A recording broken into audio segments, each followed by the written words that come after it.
Data ndagushimiye, ijambo ryawe rirambwira Mana ngo uri ku ruhande rwacu, mubisha wacu yava he. Ndagushimiye kuko uri ku ruhande rwacu, ndagushimiye kuko uri intsinzi yacu, ndagushimiye kuko uri imbaraga zacu, ukabana byose byacu. Reka icyubahiro n'ikuzo bibi byawe Papa, tuguhaye icyubahiro, turakuzamuriye amashimwe mu izina rya Yesu. Amen. Amen. Yesu ashimwe. Twongeye kubakira mu nzu ya Data. Imana ibaha umugisha. Turabakiriye mwese mu nzu ya Data. Umwanya ni mutoya cyane, ariko reka twakire. Reka twakire umukozi w'Imana, Papa wacu, umubyeyi wacu, agira icyo tuganiriza muri aka kanya gatoya. Murakoze.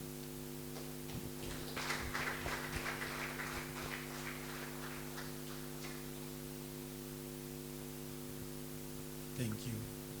Thank you. God bless you. Amen. Bwana asifiwe. Praise the Lord. Good evening. Amen. You can take a seat for a few minutes. Amen. Bwana asifiwe. Yesu ashimwe. We thank God for this day.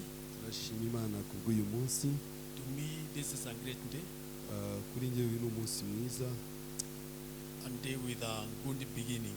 Kandi ni umunsi w'itangiriro ryiza. And we want to thank God because God has given us this day so that we can come in His house and we have some time to prepare for great things ahead of us. Turashaka gushima Imana rero kuko yaduhaye amahirwe yo kuza tukitegura ibikomeye bituri imbere. We all know that we are going to take time to seek God. Twese tuzi neza ko tugiye gufata igihe cyo gushaka Imana. We are not praying for 1, 2, 3 days, then we leave it. We need people who are committed to go until the end of the time God told us to pray. Ntabwo tugiye gusenga umunsi umwe, ibiri cyangwa itatu gusa ngo turekere. Dukeneye abantu bafite ishyaka ryo gusenga kugeza igihe iminsi twiyemeje izasoza. It isn't a complicated prayer because body requires drink, and when you are drinking, you can pray for many days. Ntabwo ari amasengesho akomeye cyane kubera ko tuzafata ibyo kunywa, kandi iyo ushobora gufata icyo kunywa ushobora gukora amasengesho menshi. So let's be committed to these prayers. Reka rero tubishyireho umutima muri aya masengesho tugiye gusenga. I want to give some guidelines on how we are going to pray. Ndashaka kubaha imirongo ngenderwaho y'ukuntu tuzasenga. First of all, I would encourage us, all of us, if you are praying and you are seriously praying, have a place you can be writing things. Come with a pen and a paper because there are things which God will be telling you during this time. Icyambere ndashaka kubasaba niba turi mu gihe cyo gusenga, ufate urupapuro n'ikaramu, ugira ahantu ugomba kwandika ibintu Imana igiye kubwira muri iki gihe. Actually, notebook. Ufate agenda. Yes, when you have a notebook, because you can lose a paper, but when you have a notebook, you write the things because you shall see God manifesting himself in those things. Ugire agenda yo kwandika ibyo bintu bitandukanye kuko tuzabona Imana ikora ibitandukanye muri iki gihe. So we are meeting here daily. Tuzajya tuza hano buri munsi in the evening, that we know. Buri nimugoroba. Make sure that you can close your business, you can close your work to be here for prayer. Icy'ingenzi ni uko wafunga ibyo ukora, wafunga ubucuruzi bwawe, ukazanga tugakora amasengesho. Now, during this time we are praying, muri iki gihe rero cyo gusenga, don't just come and repeat yourself with words because you don't have anything to say, but be a person who prays with the targets. Ntuzaze ngo ube wa muntu usubiramo amagambo kubera ko wabuze icyo gusengera, uzaba umuntu ufite umugambi, ufite intumbero. It is true you can come here and keep on saying God is good, God is good, God is good, but that one is good, but it's not going to take you very far. Ni byiza, birashoboka ko wazana ukajya uvuga ngo Imana ni nziza, Imana ni nziza, Imana ni nziza, ariko nubwo ari byiza ibyo ntago byakugeza kure. In the prayer there is a time to worship God. Mu gusenga hari igihe cyo kuramya Imana. There is time to give him the praises. Hari igihe cyo kwiha amashimwe y'ibyo yakoze. There is a time to tell him who he is to you. Hari igihe cyo kuyiramya uyibwira iyo ari yo ku buzima bwawe. There is a time to tell him hari n'igihe cyo kuyibwira how great he is. ukuntu ari Imana ihambaye. Then after that, Nyuma y'ibyo ngibyo there is a time you tell him the things you desire from him. hari n'igihe cyo kuyibwira ibyo uyikeneyeho. And so, if you don't know the timings, Rero niba utazi igihe runaka, you may continue repeating yourself. ushobora gukomeza ukajya wisubiramo.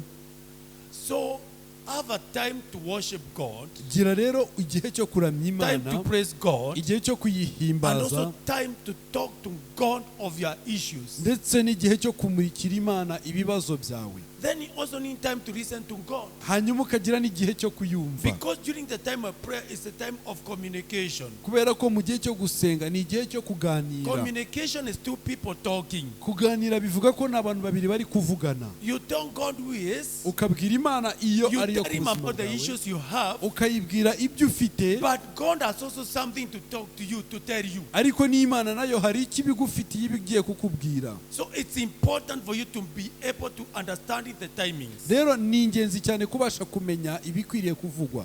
Now, during this time of prayers, Mu gihe cyo gusenga, because God will tell you things. kubera ko Imana izakubwira ibintu Now there are bitandukanye. things you've written down, Hari ibyo uzaba the wanditse, things you want to commit to God, ibyo ushaka kubwira but Imana. there are things which God will tell you. Hari n'ibyo Imana izakubwira. God has something for each one of us, and not one thing, many things to tell us during the year 2022. Imana hari ibyo ishaka kutubwira kuri twese muri uyu mwaka 2022.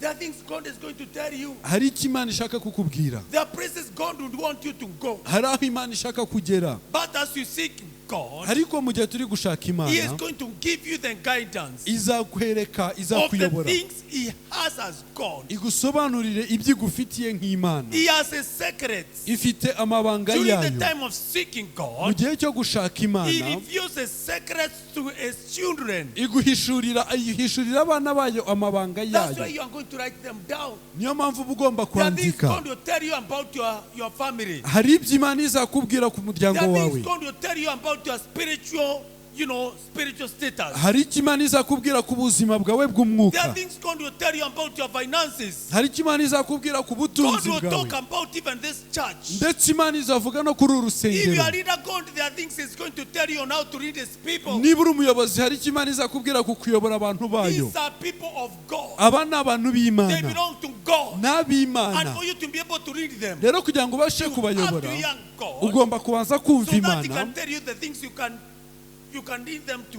kugira ngo ibashe kugusobanurira ibyo wabayoboramo. Have a notebook. Gira rero agenda, Because you have been given even the scriptures for this year. kubera ko muzahabwa n'ibyanditswe by'uyu mwaka. God will give you the scriptures you can use when there are battles. Imana izaguha ibyanditswe wakoresha mu gihe cy'intambara. And so prepare yourself to write things down. Itegure kugira ibintu wandika. This is not a notebook for many other things. Iki ntabwo ari agenda yo It's kwandikamo not a ibintu notebook byinshi. to write about the businesses or the other things. Ntabwo ari agenda yo kwandikamo ibindi bintu It byinshi. is it's a notebook purposely for the prayer item. Ni agenda yo kwandikamo ibyo gusengera gusa.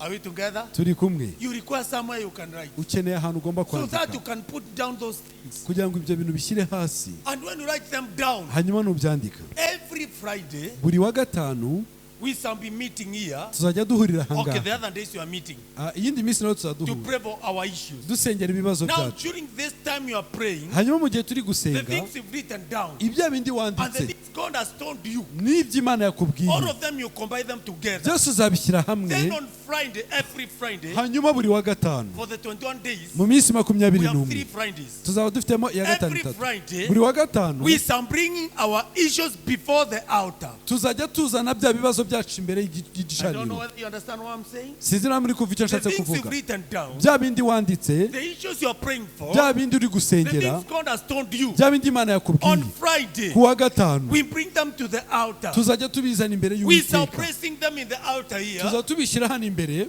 We shall get a place we can put all the prayer items. muzashaka ahantu twashyira We bring ibyifuzo them to byacu, the altar. hanyuma tubizana imbere The y'Imana. things now you've been praying them for them throughout the week. Bya bindi byose umaze icyumweru The things you usengera, pray for them today. bya bindi The usengera things you pray usengera uyu them munsi, for them at night. bya bindi usengera Even when nijoro, you're not here. ndetse n'igihe The things you tutari pray for hano, them tomorrow morning. ibyo uzasengera mu gitondo Anything ejo, you're praying for. buri kintu cyose ugiye We gusengera shall write them down. tuzabyandika. Then on Friday, Hanyuma ku wa we gatanu shall have Friday evening tuzagira uwa gatanu nimugoroba as a time to bring the things to the altar. ibi igihe cyo kuzana ibintu imbere When we y'igicaniro. bring them to the altar, Nitubizana that imbere means this place is a serious place. bivuga ngo hano ni ahantu hadasanzwe. Are you together? Turumvikana? It's not a place to come and start joking around with. Ntabwo ari aho kuza ngo We dukinire. want serious people. We don't want businesses of joking here. Turashaka abantu bari seriye, ntabwo dushaka abantu So baza you bring gukina. them to the altar. Rero uzabizana hano Then all imbere, of us together, hanyuma the twese things hamwe you brought to the bya altar, bindi twazanye hano we imbere pray for them together. twese hamwe dufatanyizemo Thanking God for tubisengera, them. hanyuma dushima Imana ku bwabyo. Now remember these things you've written in your diary, or rather in your notebook. ni ibyo ngibyo uzaba wanditse ku rupapuro, And these things you brought them to the altar, the ones now which you've written down now on a paper. hanyuma bya bindi byanditse ku gapapuro Then all of us we pray them for them twese together. tuzabisengera We turi dedicate hamwe them to the Lord. tubyereke Uwiteka. That will be the prayers for that particular week. Ibyo bizaba ari amasengesho That other week tw'icyo we'll do the cyumweru. same. Mu kindi cyumweru dukore For the nk'ibyo 3 ngibyo. Fridays we are bringing the Mu issues to the altar. muri iyo minsi ya gatatu God will nuko ari also itatu guide us on tubikora. the days we shall be doing our anointing services. Kandi Imana izatuyobora nuko tuzakora amateraniro yo gusigwa. Hallelujah. Amen. We shall be doing serious anointing services here, Tuzakora amateraniro yo gusigwa ahangaha so that all of us, kugira ngo twese as we face the year 2022, uko twinjira mu mwaka wa 2022 you shall be having the anointing with you. uzaba ufite amavuta That kuri means wowe. there is no demon Bivuga ngo nta which will mudayimoni stand on your way. uzahagarara mu nzira There is no yawe. power of darkness Nta mbaraga which will z'umwijima stop you. zizaguhagarika. Year 2022, 2022 prepare to be unstoppable. itegure kuba umuntu udahagarikwa. This year must be different. Uyu mwaka ugomba kuba umwaka utandukanye. This year you have to see what God sees for you. Uyu mwaka ugomba kubona icyo Imana igufitiye. The reality of God is going to be manifested Ukuri kw'Imana kugiye in kugaragara the ku year buzima bwawe 2022. muri 2022. Hallelujah. Amen. Don't write small things. Ntuzandike ibintu If you bitoya. are born again, Niba you're not ukijijwe filled with the Holy Spirit. wuzuye umwuka It is your time utaruzura to umwuka get wera. to speak with new tongues after the baptism of the Holy Spirit. Ni igihe cyo gutangira kuvuga indimi nshya maze kuzura umwuka wera. So something God was telling me, Hari ikintu Imana yambwiraga that there is a time to be filled with the Holy Spirit. yuko hari igihe cyo kuzuzwa umwuka And there wera, is a time to say the Spirit of the Lord is upon me. hakaba n'igihe cyo kuvuga ngo mwuka w'Uwiteka ari kuri njyewe. Those are 2 different parameters. Ibyo ni ibintu bibiri To bitandukanye. be baptized with the Holy Spirit Kubatizwa mu mwuka wera and to have the Spirit of God upon you. ndetse no kugira mwuka w'Uwiteka kuri wowe. Amen. Amen. When the Spirit of God is upon you, Iyo umwuka w'Uwiteka ari kuri whatever wowe, you do, ibyo ukora icyo ari cyo it cyose is not under any other force. ntago kiba kiri mu mbaraga izo ari zo It zose, is under the anointing of the Holy Spirit. kiba kiri munsi y'ubushobozi bw'umwuka wera. Amen. Amen. So there are things which are going to happen Rero hari ibintu bizabaho even as we seek God. ndetse n'igihe tugiye gushaka Imana Are we together? turi kumwe. So every Friday, Rero buri wa gatanu, and I'm not saying you send somebody with the papers. kandi ntabwo mvuga ngo uzohereze umuntu It's akuzanira you bring urupapuro, yourself wowe ubwawe with your uzarwizanira prayer items. ukazana icyo ugiye On Friday, gusengera. you come and bring them to the altar. Ku wa gatanu ukabizana hano ku gicaniro. Amen. When you put them into the altar, Nubishyira aha ngaha we declare things together. tuzatura ibintu turi It hamwe. is what the Lord is leading us. Icyo nicyo Imana igiye For kudukorera. the 3 Fridays, that is what you shall be doing. Kuri iyi ya gatanu itatu nicyo tugiye gukora. Amen. Amen. So during these 21 days, it will not just be the ordinary, things we are going to do. We are been doing the things which God will be telling us. Rero muri iyi minsi 21 ntabwo tugiye gukora ibintu nk'uko dusanzwe tubikora, ahubwo I'm tuzabikora uko looking Imana forward for izatubwira. people to bring those complicated cases. Ndimo ndareba imbere kugira ngo mbone abantu bazazana ibibazo bikomeye. I'm looking forward to see people bringing those complicated diseases. Ndimo ndareba abantu bagiye kuzana indwara zikomeye. If there is a disease which has reduced in your body, Niba hari indwara yanze mu mubiri it wawe, has to leave you now. igomba gusohoka. We need to see what God says concerning us in His Word. Tugomba kubona icyo Imana yatuvuzeho mu ijambo ryayo. Bwana Yesu asifiwe sana. Amen. Bwana asifiwe. Amen. So don't start to stop, start to finish. Ntuzatangire kugira ngo ugarukire mu nzira, ahubwo uzatangire kugira ngo ugane ku musozo. Amen. Amen. Even if people offer you lunch, don't take lunch now, don't take food. Amen. I mean, you have to start. Today there is somebody who called me. He is the owner of one of the best hotels in Kigali. He called me for a meeting. The owner. I went in there and see whatever you want. This is the owner now. The owner says whatever you want to eat, eat. Then I said, why did you call me in my heart? Why did you call me last week? Now you are calling me to the very fasting day. I'm telling you, the fasting day under temptation. Then I looked at it and then I had to say, coffee. Then, what? Coffee in my hot big hotel. The owners are, okay, I will not tell you the owners, but they are serious people. But what do? We have a commitment. And I want to say to each one of us, we have a commitment to God to go until the end of the journey. uyu munsi hari umuntu ufite hoteli hano mu Rwanda, nyiri hoteli apana manager niwe wampamagaye, twagomba kugira n'inama, arangije arambwira ati muri hoteli yanjye n'iki wafatamo.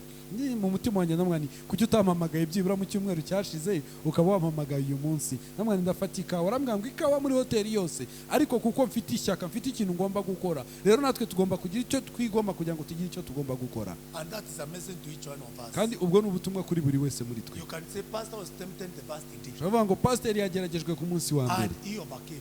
aratsinda, So even you can rero overcome. nawe wabasha gutsinda. Don't be carried away by the spoons and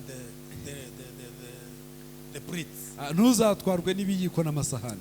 Hallelujah. Amen. There is a glory ahead of us. Hari ubwiza buri There are imbere great things yacu, ahead of us. hari ibikomeye biri imbere yacu. Amen. Amen. In the book of Mark chapter 9 from verse 2, Mu butumwa bwiza uko bwanditswe na Mariko, I'm just giving you guidance on how we are going to pray.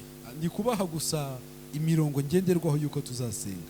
Amen. Amen. From verse 2, the Bible says that after 6 days, Jesus took Peter, James, and John and led them up on a high mountain apart by themselves, and he was transfigured before them. Mariko ibice 9 umurongo wa 2 avuga ngo nuko iminsi 6 ishize Yesu ajyana Petero na Yakobo na Yohana bonyine abageza mu mpinga y'umusozi muremure, umubiri we uhindukira imbere yabo. Now, this time we are seeking God. Muri iki gihe turi gushaka One of the things which is going to happen, icyambere kigiye kubaho, there will be transfiguration. There will be we are going to be transfigured. hagiye kubaho uguhindurwa, There will be transformation. hagiye kubaho uguhinduka. What will happen? Bizagenda bite? When you have entered in this mountain of 21 days, Buzamutse kuri uyu musozi mu minsi you 21, have registered ubu umaze kwiyandikisha for transformation. kugira ngo ubashe guhindurwa. I pray our Almighty Father Ndasenga ngo Imana yacu ishobora that byose, each one of us who is going to take this time of prayers and fasting, kugira buri wese muri twe ugiye gufata uyu mwanya wo gusenga if yirinda. there is something that is going to happen in your life, Niba hari ibintu bigiye kuba mu buzima bwawe, you shall be transformed. uzahindurwe, You shall be transfigured. uzahindurwe, You shall see yourself in another way. uzibashe kwibona mu rundi rwego, You shall be a different person. uzaba umuntu utandukanye. Because we see when these three were taken by Jesus to the mountain, and when they went to the mountain, Tubona ko aba batatu igihe yarabazamuye ku musozi muremure, we see what happened on top of the mountain. habonye ibyabayeho ku I musozi want to say muremure. this mountain of 21 days. Ndashaka kubabwira ngo uyu musozi There is w'iminsi something that is going to 21 happen. hari ikintu kigiye kubaho. May you receive this transformation in your life in Jesus' name. Uze kwakira uku guhindurwa mu izina rya Yesu Kristo. Because you are climbing the mountain, Kubera ko tugiye kurira I umusozi, declare there will be transformation. ndatura ngo habeho You will guhindurwa. not remain with the same figure. Ntuzabe usa nk'uko The figure wasaga. of the year 2021 Uko wasaga muri 2021 will be different from the figure of 2022. ugomba kuba gutandukanye n'uko uzasa muri And I 2022. want to declare from the presence of the Lord, Kandi ashaka kwatura ngo mu kubaho may you be kw'Imana transfigured. uhindurwe, May there be transformation. habeho guhindurwa, May there be a change in your life. reka habeho impinduka mu buzima The bwawe. Bible is telling me Bibiliya irambwira ngo that verse 3 says his disciples, his clothes, not his disciples, sorry, his clothes became shining exceedingly white like snow, such as no rounderer on earth can whiten them. umurongo wa 3 uravuga ngo imyenda ye irarabagirana yera dede, kandi nta mumeshi we mu isi wese wabasha kuyeza atyo. What do I see? Niki mbona hano? I see it was not only the face of Jesus which was transformed, Ndabona ko transfigured. ntabwo ari mu maso ha Yesu gusa The harabagiranye. Bible is saying even his clothes. Bibiliya ivuga ngo n'imyenda ye ngo What irera. does it mean? Bisobanuye ngo iki? You and the things around you, Wowe n'ibigukikije, you and your children, wowe n'abana bawe will be changed in Jesus' name. muzahindurwa mu izina Whatever rya you Yesu. do, Ibyo uzakora it will byose be affected. bizaba ibintu The Bible bihindutse. is telling me even the clothes of Jesus, Bibiliya ivuga ngo n'imyenda yari they yambaye became shining. ngo irarabagirana, It was so much like snow. irarabagirana irera dede nk'urubura. Whatever which was not white, Ikitari umweru, white means light. umweru bivuga umucyo. Before, if there was darkness ahari hari because umwijima of this transformation. kubera uku guhinduka. May you receive this right in Jesus' name. Akira uyu mucyo mu izina rya There Yesu. be no darkness in the year 2022 Habeho umucyo because God is transforming you. kubera ko Imana igiye kuguhindura. Hallelujah. Amen. Even the cross of Jesus, Ndetse n'imyambaro ya Yesu they accepted the transformation. yakiriye iyi mpinduka. Hallelujah. Amen. Anything which is with you, Buri kintu cyose it ufite is going to accept this transfiguration. kigomba kwakira uku guhindurwa. Anything you do, Buri kintu cyose ukora, even in your house, ndetse no mu rugo things will be rwawe, different. ibintu bigiye gutandukana. Whatever you do, Icyo ukora icyo ari cyo even cyose, this church, ndetse no muri uru if you have rusengero, a car, niba ufite imodoka it is going to change now. igiye guhinduka. Whatever you do, Icyo uzakora it is cyose shall be transfigured. kigomba guhindurwa. It was not only Jesus, Ntabwo ari Yesu gusa, even the crowds, ndetse they n'imyambaro behaved. ndetse Anything with you, it is going to buri behave. kintu cyose kigiye Your guhinduka. body is going to be changed, Ugiye guhinduka and the things around you. ndetse The n'ibigukikije. change is not only internal change. Impinduka ntabwo ari iy'imbere It is gusa, not only the spiritual change. ndetse si n'iy'umwuka There will be gusa. financial change. Hazaba impinduka mu May God give bushobozi. you a divine breakthrough. Imana igufungurira May God imiryango start changing you. kugira ngo Imana Let itangire there be guhinduka. transfiguration in your life. Reka habeho kurabagirana mu buzima bwawe. Hallelujah. Amen. The second thing, you are going to be transfigured. Ikintu cya kabiri ugiye guhinduka, And the things around you are going to be changed. ndetse n'ibigukikije nabyo And bihinduka. Mark is recording here. Ni iki Bibiliya ivuga hano? Mark is recording. Ikintu Mariko yandika, That Mark is recording here. That his clothes became white like snow. Mariko yaranditse ngo imyenda ye irarabagirana irera dede imera nk'urubura. Such as no rounderer on earth can whiten them. Yani, you know, roundry, this when you take the clothes to the roundry. Ngo kandi nta mumeshi urabona iyo ujyanye imyenda muri dry cleaner. Dry cleaner, yes. Thank you, Jonathan. Yeah, that is very nice because actually I was looking for that one. Dry cleaner. Dry cleaner is where you take the clothes, they started being rolled. Like now you see when they are put in the there is a machine, washing machine, I see whenever they put the clothes there, I see them rolling. They roll again. They roll again. As they roll, they are changing. They are becoming clean. But now I want to tell you that on 1 days, they will be rolling. From today, things are rolling. You are rolling again. There will be another rolling again. You are going to roll again. And anything around you, you come out better than the way things were before. In Jesus' name. Urabona ijyanye ibintu muri dry cleaner handi bamesera imyenda, imashini imesa ibirimo kugenda ibizunguza ibihinduranya. Rero muri iyi minsi 21 tugiye guhinduranya ibyacu byose ku rwego rw'uko tuzasohokamo ibyacu byarahindutse. And Mark is saying, Hanyuma Mariko arakomeza avuga ngo that such as no dry cleaner on earth or rounderer on earth, actually there is no another way to make it in life. The only thing that can change you is what you are doing now. There is no any other change. Even if I say come here and on to you, that does not bring the real change. The real change comes through prayers. Mariko avuga ngo nta mumeshi wa mwisi wayimesa ngo ayeze gutyo. Bivuga ngo nta numwe wabasha kuyimesa ngo ise gutyo. Hallelujah. Amen. Things won't be white. Ibintu bigiye kuba umweru. Whatever which was causing darkness, icyateraga umwijima, whatever which was bringing things to be black, icyatumaga ibintu biba umukara, now I declare there will be no darkness again. ndatura ngo nta mwijima uzongera Things are kubaho. becoming better. Ibintu bigiye kuba byiza. In the name of Jesus. Mu izina rya Yesu. You are 2022. 2022 Receive this yawe in Jesus' name. uyakire mu You izina are rya here Yesu. 2022. Umwaka wa It will 2022 not be black here. ntabwo bizongera kuba umwaka Things are w'umukara. becoming white. Ibintu bigiye kuba umweru. Anything which was trying to make things to be dark on black, Buri kintu cyose cyatumaga byijima they are changing now. bigiye guhinduka. Because God Kubera ko Imana is transfiguring you. irimo iraguhindura. Hallelujah. Amen. Are you ready to see yourself being made white by the power of transfiguration? Witeguye kwibona uhinduka umweru kubw'imbaraga zirabagiranisha. Receive that transfiguration right now. Akira uko kurabagirana. Hallelujah. Amen. You know what is happening? This year, God is going to reveal His nature. Ikigiye kubaho nuko Imana igiye kugaragaza iyo ari yo ku buzima bwacu. God is going to reveal His nature. Imana igiye kugaragaza kamere yayo ku buzima bwacu. That is the nature of God. Iyo niyo kamere yayo. the reality of God. ukuri kw'Imana iyo ariyo. May you write that as one of the prayer items. icyo kintu cyandike nk'icyifuzo cya mbere. One of the things I want to see ikintu cya mbere nshaka is the kubona, nature of God. ndashaka kubona Imana iyo ariyo, nkabona kamere yayo, The way God is. uko Imana I iri. want to see the reality of God. ndashaka kubona Imana iyo ariyo. I don't want to face things with my reality. ntabwo nshaka kubona ibintu uko I njye want the mbibona, reality of ndashaka God kubibona uko Imana to be ibibona, manifested in the year 2022. kugira ngo bigaragare mu mwaka wa 2022. Hallelujah. Amen. And verse 4 says, Elijah appeared umurongo wa kane avuga ngo Eliya aragaragara after transfiguration, nyuma yo kuboneka, after transformation. nyuma yo kuhishurwa. Elijah appeared, Eliya aragaragara, and also Moses appeared. na Mose araboneka.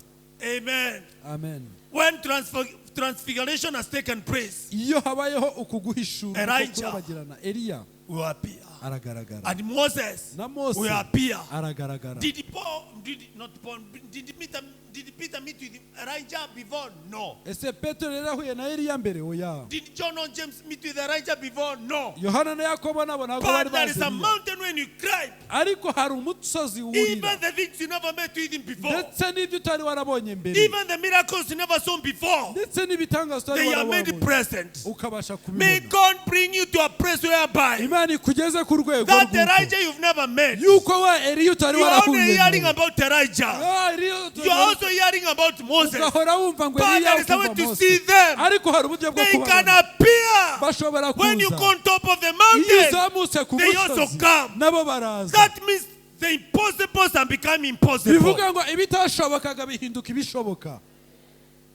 Listen to me, child of God. reka munyumve bana b'Imana, 2021 was a bad year. 2021 wari umwaka Things mubi, that happened was so bad. ahari ibyabayeho byari bibi, But I want to encourage you in the name of the ariko Lord. ndashaka kubwira mu izina As you ry'Uwiteka, climb this mountain of transfiguration, turi kuzamuka uyu musozi wo may you guhindurwa, see Elijah. reka ubashe kubona May Eliya, you see also Moses. kandi ubone Mose, Let them appear in your life. reka agaragare mu The buzima bwawe. impossible and becoming possible. ibitashobokaga bihinduka That which you ibishoboka, never saw before. ibyo utari warabonye That mbere, which you are hearing about it. ibyo wajyaga You are wumva, not going to hear about it again. ntabwo ugiye kubyumva But n'abandi, you are going to encounter ahubwo ugiye guhura nabyo them on top of the ku mountain. musozi hejuru. I encourage each one of us, buri wese muri mwe ndamusubizamo intege, don't leave the mountain ntuze kuva ku musozi because Elijah will come. kubera ko Eliya araza. Don't be in a hurry Ntuze because kwihuta Moses will come. kubera ko na Mose araza. Just remain there. wowe guma aho People ngaho, will tell you you are taking too long. abana bazakubwira ngo uri gutinda, But ariko Elijah will come. Eliya azaza, Moses will appear. Mose azaza. And they were talking with Jesus. hanyuma bavugana na Yesu. It is not recorded what they were saying.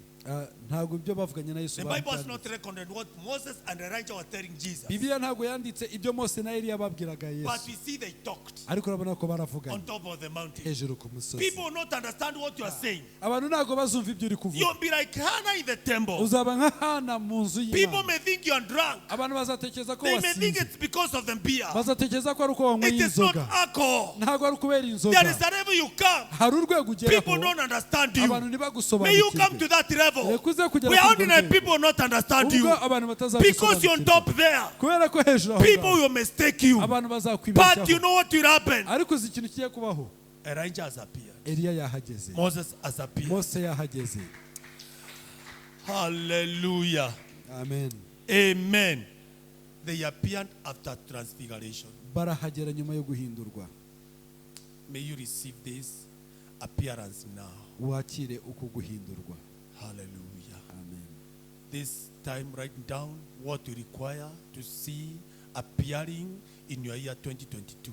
That's another thing you need to write down. The things you need to appear in your year 2022. iki gihe wandike ibintu wifuza ko bizagaragara mu mwaka wawe wa 2022. You have never seen them before. You never saw them before. nta wari utarabibonaho na rimwe, You just heard about them. wari warabyumvishe, But God is bringing to a level of seeing them with your eyes. ariko Imana ikugejeje ku rwego rwo kubibonesha amaso yawe.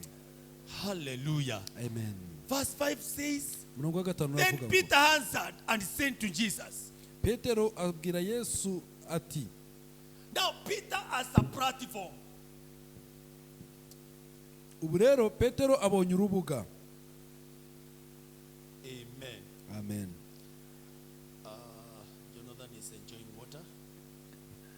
It's around, don't worry. Now, Peter petero is able to say now. noneho agiye kubasha kuvuga. You know what happens? Uzi ukuntu byagenze? When Moses and Elijah appeared, Igihe Mose na Eliya bahageraga, Peter had a chance to say. petero yagize amahirwe yo kuvuga. Before they appeared, Mbere yuko bahagera, Peter did not say. petero ntabwo yigeze avuga. But after the appearing of Moses and Elijah, Ariko nyuma yo kuhagera kwa we Mose na see Eliya, Peter talking. murabona petero avuga. When God will make those things which were not there before to appear, you shall have a say. And I want to declare to you in your year 2022, you are not going to be silent. You are going to say like Peter.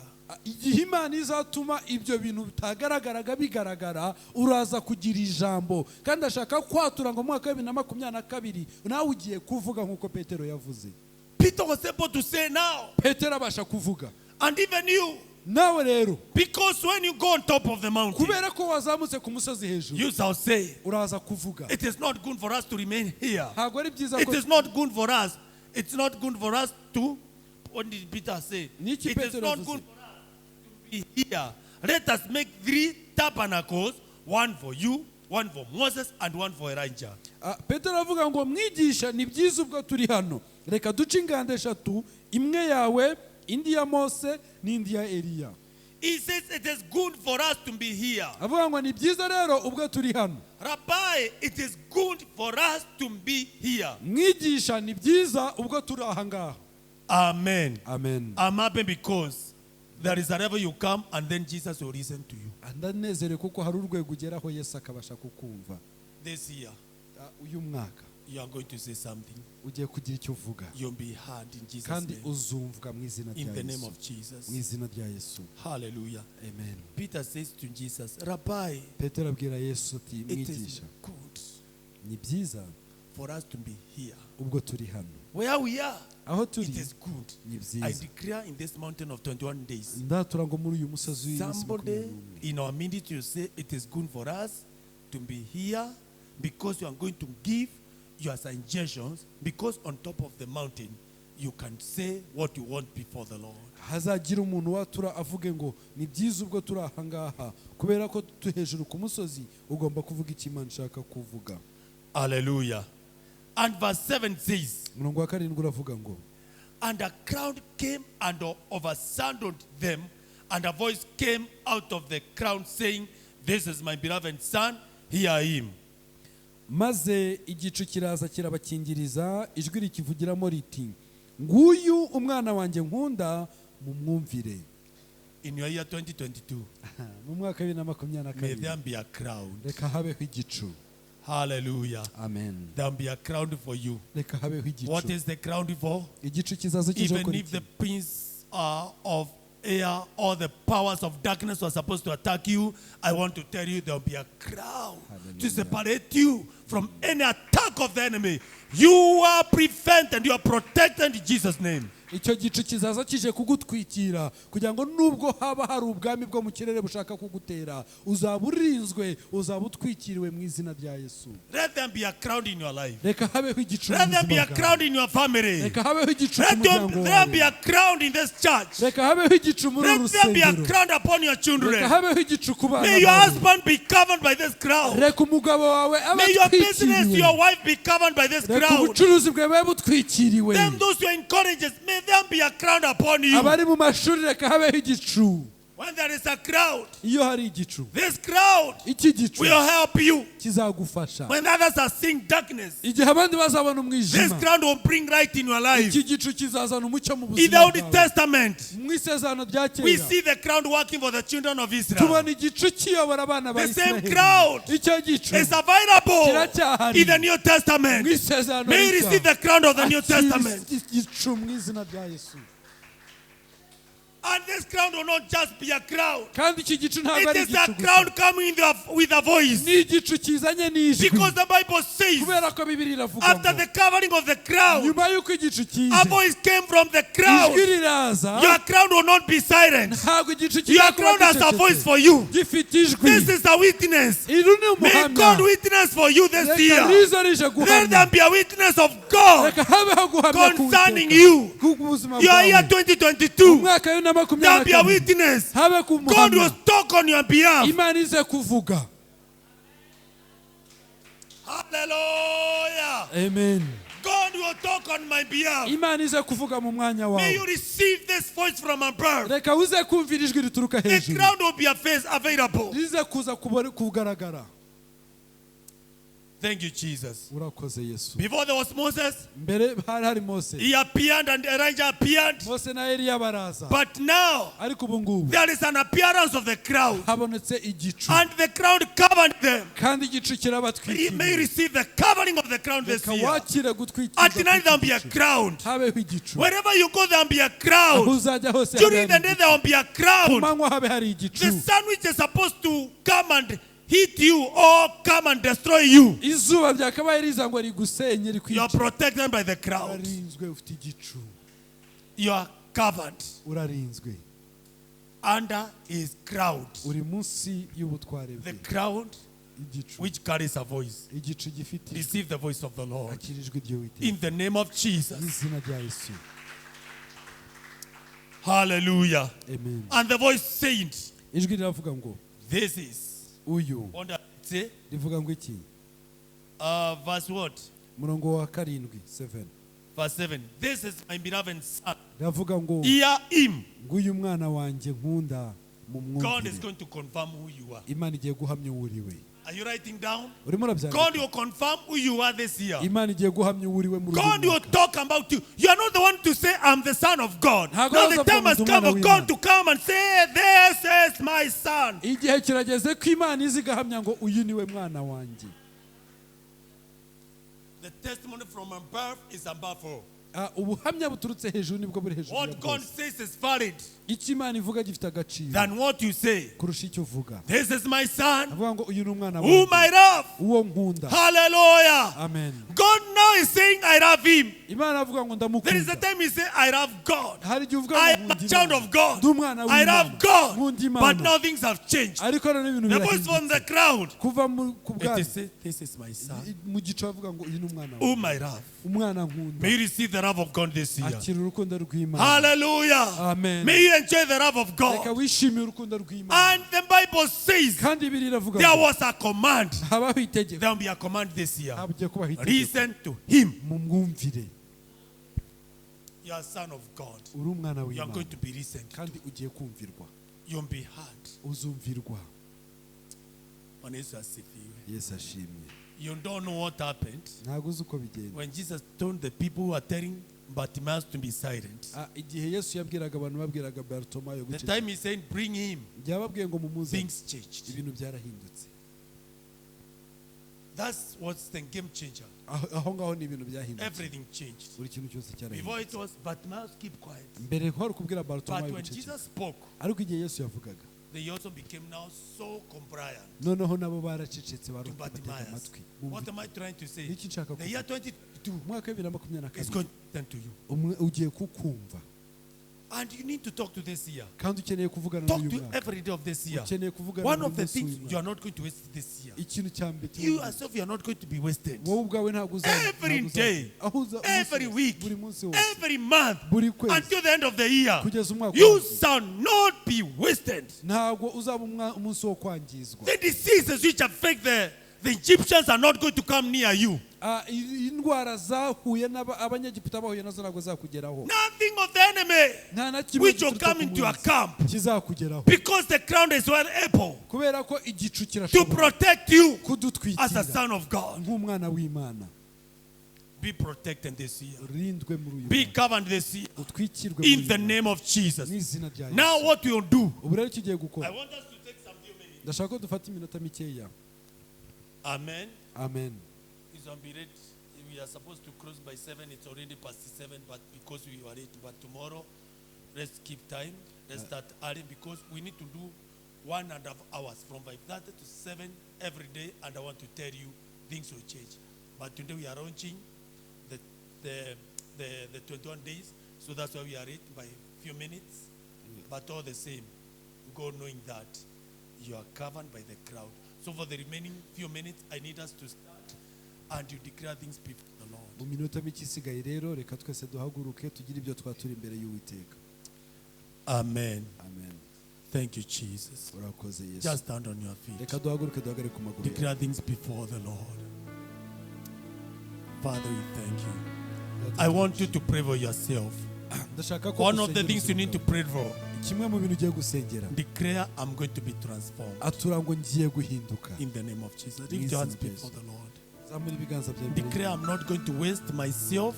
vuga ngo ntabwo ngiye kwangirika I'm going to stand firm ahubwo ngiye guhagarara for nshika those 21 days. kubwira iyi minsi 20. Lift up your hands before the Lord.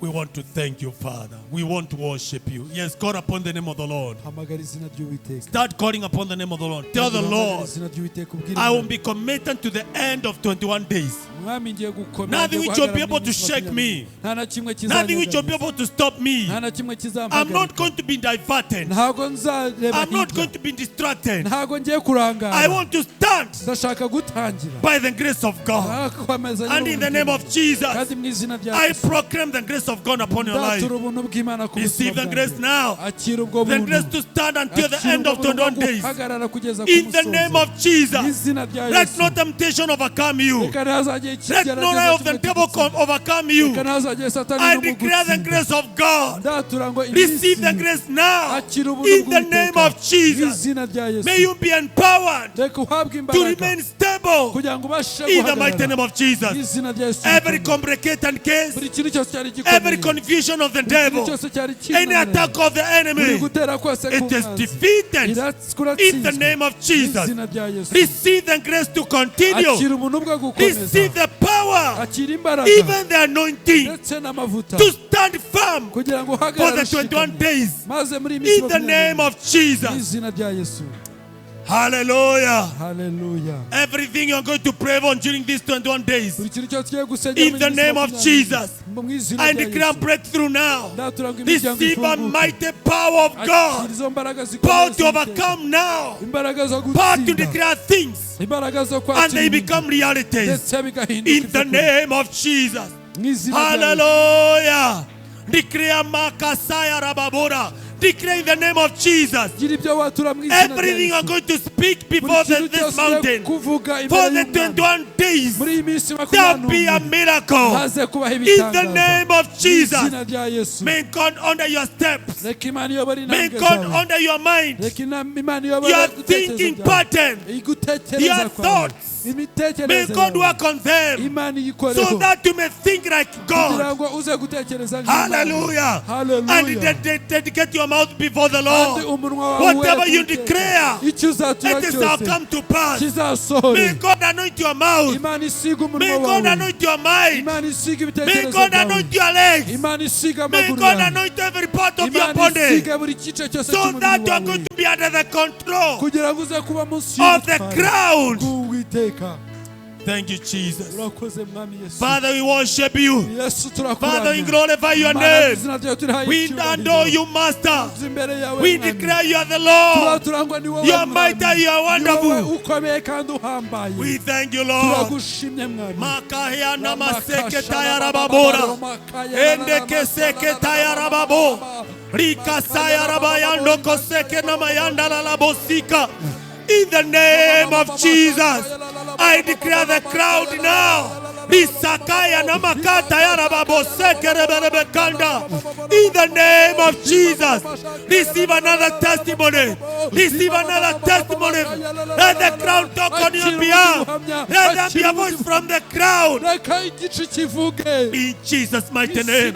Hallelujah. Shakayana makanda la la bosaya. Riboseke taya na mama sande le bokondo lo bosa. Every gate is opening for you. The barriers are giving you way. Shakayana mama seke. In the mighty name of Jesus, I declare there be no barrier. I declare there be no stumbling block. In the name of Jesus Christ. Hallelujah. Thank you, Jesus. Thank you, mighty Father. Thank you, everlasting Redeemer. Thank you, King of Kings. Thank you, Lord of Lords. The Lord is giving you a breakthrough. Receive your breakthrough now. There'll be nothing to stop you. The Lord is telling you you are unstoppable. Receive the power of the crowd. Be governed by the crowd. reka ujye gutwikirwa n'igicu. ujye gutwikirwa n'igicu. Let the voice of the Father now speak. reka ijwi rya data I rivuge declare the voice of the Father ndatura ngo ijwi rya data upon your family, upon your children, ku bana bawe upon everything around you. ndetse no ku Let the gikikije voice of the cyose. Father speak Reka now ijwi rya data in the rivuge. mighty name of Mu izina rya Jesus. Yesu rikomeye. Thank you, Jesus. urakoze Yesu, Thank you, Lord. urakoze mwami. Hallelujah. Haleluya. Lift up your hands before the Lord. zamura ibiganza bya mbere y'Uwiteka. You are saying, I'm committed urimo uravuga ngo mfite ishyaka for the ndashaka 21 days. iyi minsi 21 ngiye kuyikora. If that is what you are saying, niba icyo ari cyo uvuga you are saying, I'm not going to stop. uravuga ngo ntabwo nzahagarara. I'm giving a commitment to God. dufashe We are making umwanzuro a covenant with God ugiye kugira n'igihango n'Uwiteka that we shall not follow the desires of the body. yuko utazakurikira kwifuza ku mubiri. We are not going to allow the nature, the flesh to talk to us ntabwo tuzemerera umubiri na kamere because we have a purpose. kubera ko dufite We have a umugambi, purpose. dufite umugambi, We have a reason. dufite impamvu, We are going to continue dufite impamvu yo gukomeza until the end. kugeza ku musozo. Lift up your hands zamura ibiganza byawe if that is your niba commitment. ari ryo sengesho ryawe. In the name of Jesus, mu izina rya Yesu receive the grace now akira ubuntu to continue for the bwo 21 gukomeza days. muri iyi minsi 21.